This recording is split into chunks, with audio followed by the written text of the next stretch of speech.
আসানসোলে অপারেশন সিঁদুর যাত্রা, উপস্থিত প্রাক্তন সেনা জওয়ানরা। ভারতীয় সেনা জওয়ানদের সম্মান জানাতে আসানসোলে সিঁদুর যাত্রা, জাতীয় পতাকা হাতে নিয়ে আসানসোলের বিএনআর মোড় থেকে সিঁদুর যাত্রা শুরু হয় ভগৎ সিং মোড় পর্যন্ত। মোট চিত্রা সেট হয়ে শেষ হয় এই যাত্রা। এই সিঁদুর যাত্রায় প্রাক্তন সেনা জওয়ানরা উপস্থিত ছিলেন অপারেশন সিঁদুর যাত্রায়। একটি গাড়িকে অপারেশন সিঁদুর সাজিয়ে তোলার পাশাপাশি 150 মিটার জাতীয় পতাকা হাতে নিয়ে যাত্রা করেন সকল মানুষজন।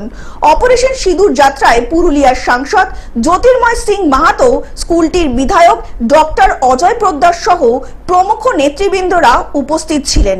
সিঁদুরের হয়ে লড়ছে তাদেরকে মনোবল আপ করার জন্য, যে তাদের পাশে আমরা দাঁড়িয়ে তারা নিশ্চিন্তভাবে যেন লড়াই করতে পারে, তাদের পরিবারকে আমরা এখানে রক্ষা করব, আমরা এখানে দেখব, তাদের যেন কোনো রকম অসুবিধা না হয়, সেই চিন্তা ভাবনা করে আমরা আজকে এই মিছিল বার করেছি।